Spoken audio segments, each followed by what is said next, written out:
With Marcus Rashford. Tim, more interest for him today. Tell us.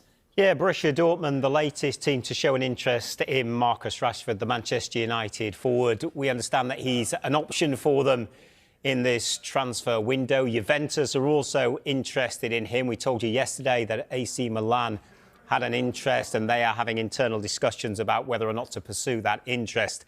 In this instance, it will be a loan move, which probably wouldn't suit Manchester United. Yes, it would reduce some of his wages, but Manchester United would prefer a permanent move because they are in a position where they have to sell to buy. But there is this symmetry with Jadon Sancho this time last year. That was a win-win for all parties because he went to Dortmund, did really, really well, upped his value, and Manchester United then went on to sell him. But this is a slightly different situation because Sancho was already a player that had been at Dortmund, and when it comes to Marcus Rashford, you just feel that his next move is absolutely crucial. He's 27 now, and I know we're going to touch on it in a moment or two, but when you look at his international situation as well, with England, with the World Cup, 18 months away, he does need to make sure that his next move is the right move for him, as much as Manchester United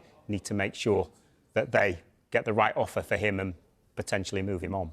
Rob, explain why Aston Villa are in amongst all of this. Yeah, it's a really interesting one. Mike, how many times over the years have you and I talked about the domino effect in transfer windows, and that if one transfer happens, it can lead to others? I think there's a bit of that going on here, because we know that Aston Villa are in negotiations for Donyell Malen, the Borussia Dortmund forward. So, of course, if Borussia Dortmund can get Marcus Rashford in, another forward, a very high-ranking, very highly thought of forward, they may be more inclined to allow Malen to leave for Aston Villa. But my understanding is that the two clubs are some way apart in terms of evaluation on Malen at the moment. Talks are continuing. There's by no means broken down, but it may go later in the window, this one. Villa's most recent offer was around £15 million, about 18 million euros. It sounds as though Dortmund have upped the asking price a little bit. Often happens when a Premier League club comes in for you, especially one with Villa's wealth and the success they've been enjoying recently. It looks like Dortmund are looking for something closer to £25 million, 30 million euros. So there's a big gap between the two. But I think Villa will be looking a little bit at Rashford and saying, well, let's just see what happens there, because there may be a glut of quality forward players that Dortmund have, and that might make our negotiation a little bit easier in the days and weeks to come. Well, Tim, you touched on this. You both cover England, have covered England for us.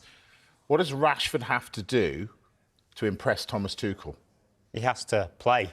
First and foremost, I think he has to play with a smile on his face. He has to show the form that he's shown at times at Manchester United, but not often enough and not recently enough. And I think he has to show that he wants to be on the plane for the next World Cup, because potentially he could be a big asset for England. Me and Rob were both in Qatar for the World Cup there, and actually in that World Cup he did really well for England, but since then he slipped off the radar a little bit. And I think he needs to be playing his football and giving Thomas Tuchel an option to say, I'm your man, I want to be involved in the World Cup finals. And I think key to that is regular first-team football, but also maybe finding that joy again in his football. I think Tim's absolutely right. There's two things for me here. There's one, Marcus Rashford enjoying his football again, which he clearly isn't doing at the moment at Manchester United. And Tim's absolutely right. He's got to get his career back on track. These are supposedly the best years of his career, and he's playing probably the worst football that he's played in the last decade.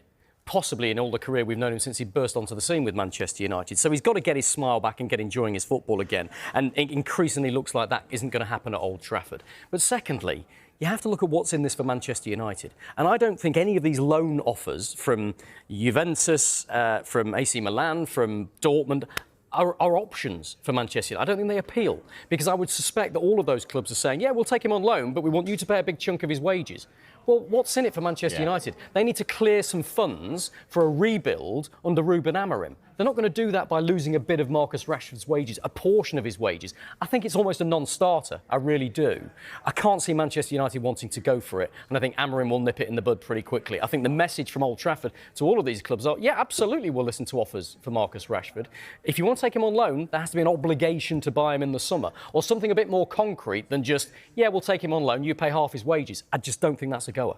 Absolutely. All right, now, let's talk Casemiro then. We began the show saying he is happy to get out of Manchester United. What can you tell us about this? Yeah, this is one that the Times are reporting that he's willing to leave Manchester United in this transfer window. Now, we've been reporting that there is interest from Saudi clubs in Casemiro, but of course, if he were to leave in this window, it would be a massive boost for Manchester United, given the fact that he's one of the highest earners at the club. United, of course, are in this sell-to-buy position, so every pound counts as far as they're concerned. And we've seen that in lots of different ways over the course of the last few months. So it could be a huge boost for United. Still very early days, no deal done as yet, but maybe an indication that he could be prepared to move on. And Mike, while we're talking about Manchester United midfielders, let me just bring in Mainoo here.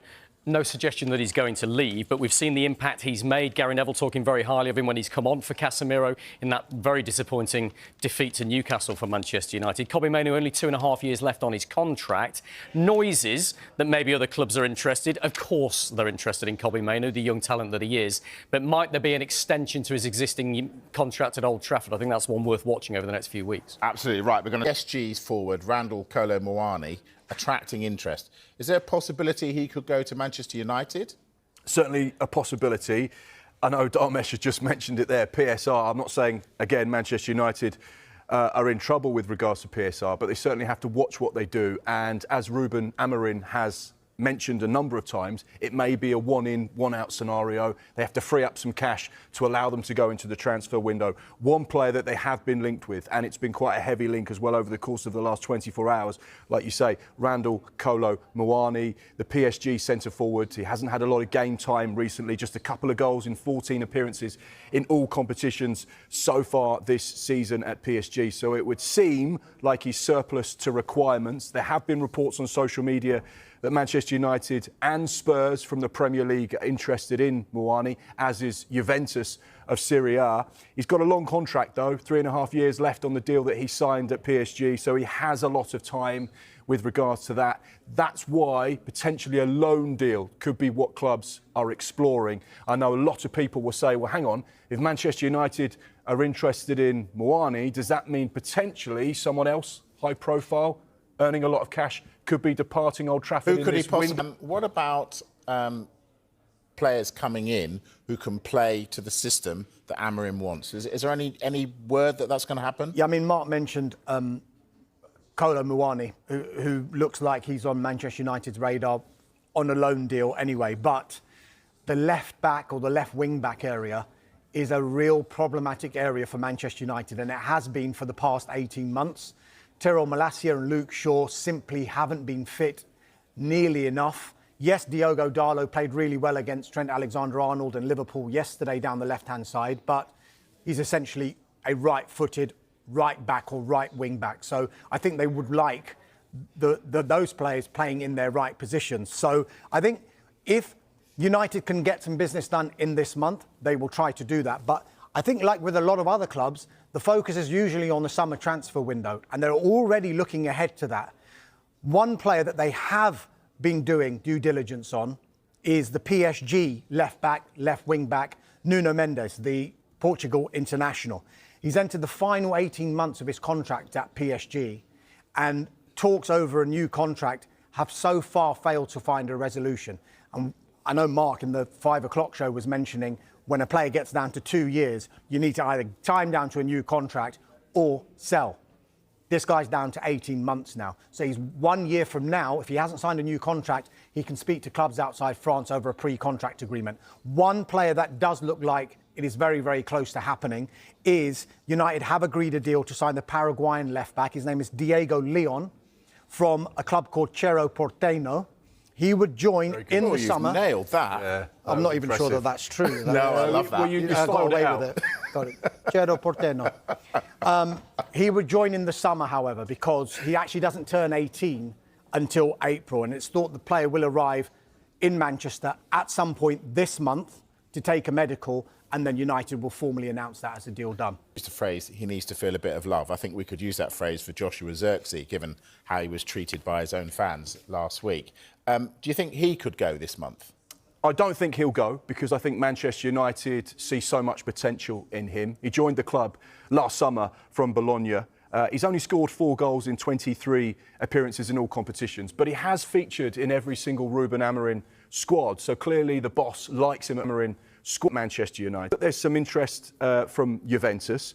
One of the reasons why that's interesting, and they would be interested in a loan, is because Juventus are currently managed by Thiago Motta, who was, of course, the manager at Bologna. So he's worked with Joshua Zirkzee. He knows what he's all about. He knows his qualities. Our information is Joshua Zirkzee himself has no desire to leave Manchester United in this window. He wants to stay, fight for his place, and prove to the fans that have been booing him that he's a great player, he's a good asset, he's an important team player, and he wants to show what he can do. So the player himself has no interest in leaving whatsoever. We've also reported the likes of Napoli, Inter Milan, AC Milan, and other Premier League sides that would also be interested in signing him.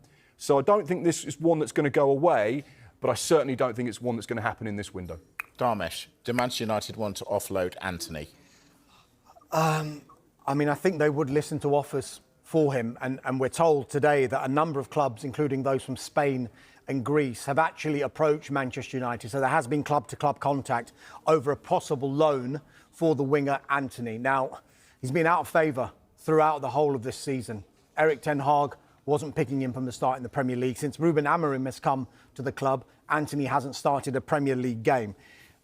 So they will, I think, consider offers for Antony. It could be seen as the same way as what we saw with Sancho and what we saw with Rashford, because the value of Antony, if they were to sell him now, nowhere near the £82 million that they spent back in 2022 to Ajax. So I think with that in mind, if he's not going to be featuring under Ruben Amorim, if he was to go away and maybe perform well, then maybe he can enhance his market value a little bit more, and then they can revisit and reassess in the summer. Okay.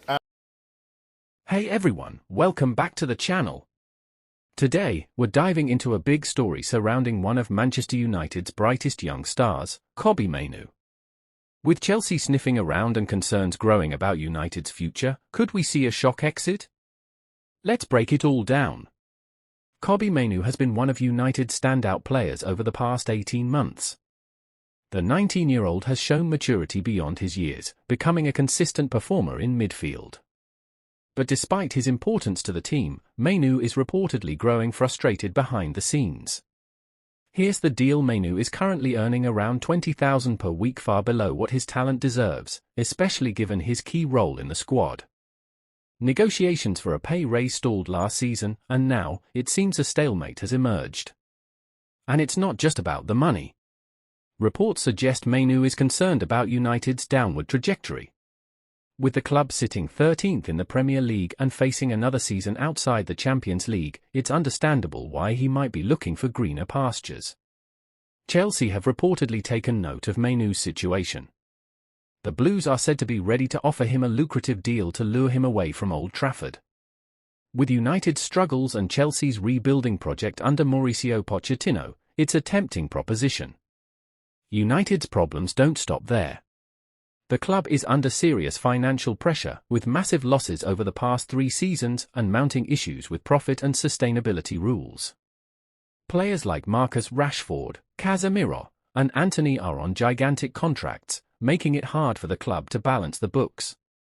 Keeping hold of homegrown talents like Mainoo, Alejandro Garnacho, and Amad Diallo is crucial for United's future. But with financial constraints and growing dissatisfaction, the club is walking a tightrope. Mainoo's importance was highlighted in United's recent 2-2 draw with Liverpool. While senior players like Casemiro and Christian Eriksen struggled, Mainoo partnered effectively with Manuel Ugarte, showing the energy and reliability United desperately need. So, what's next for Kobbie Mainoo? Will Manchester United step up and secure his future, or could Chelsea swoop in and take one of their brightest young stars? Let me know your thoughts in the comments below. Don't forget to like, share, and subscribe for more updates on this developing story. Thanks for watching, and I'll see you next time. Marcus Rashford appears closer to a Manchester United exit than ever as teams from across Europe express an interest in signing the forward on loan. The iPaper has been told after clubs were initially sceptical, the fact United seem more open to allowing him to leave on loan in a tough January market has alerted Borussia Dortmund, Napoli, Juventus and AC Milan to the possibility of making a move. There is understood to be interest from several unnamed Premier League clubs in a player who last month publicly admitted he is open to a new challenge, but European sides are the ones preparing offers as it stands. United's preference is to send the 27-year-old overseas. Allowing him to leave on loan can benefit United in several ways, sources said. Getting Rashford back among the goals could see him find his best form once more, one that helped him plunder 30 goals in one season just 2 years ago, and return a rejuvenated United player for next term. A more likely benefit is that if Rashford does leave on loan and succeed, it will enhance his reputation in the eyes of suitors, encouraging a more lucrative permanent sale in the summer. United feel this strategy worked well with Jadon Sancho, who spent the second half of last season on loan at Dortmund before securing a permanent switch to Chelsea for a better fee last summer. The club obviously prefer a straight sale to aid their ailing profitability and sustainability position, but senior figures are aware that in the modern market, which is dominated by PSR, January is a time when loans rather than big money moves will be the order of the day. Just covering a large part of his wages, which will still rule out many clubs, really improves United's financial position in the eyes of regulators, allowing them to consider the possibility of bringing players in during this window. A wing-back and striker are understood to be Ruben Amorim's priorities.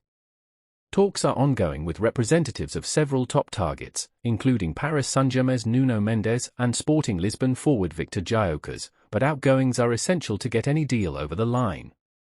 Very few players are deemed unsellable by new co-owners Ineos, but several unwanted big earners are earmarked for a departure. Casemiro and Antony are two key options to raise some funds for incomings. Several Saudi Pro League clubs retain an interest in Casemiro, while a loan move for Antony is again the more feasible option. There remains a possibility where Rashford stays put and attempts to win back his place in the first team. He has not played a single minute since being omitted from last month's derby win over his conduct in training and general behaviour.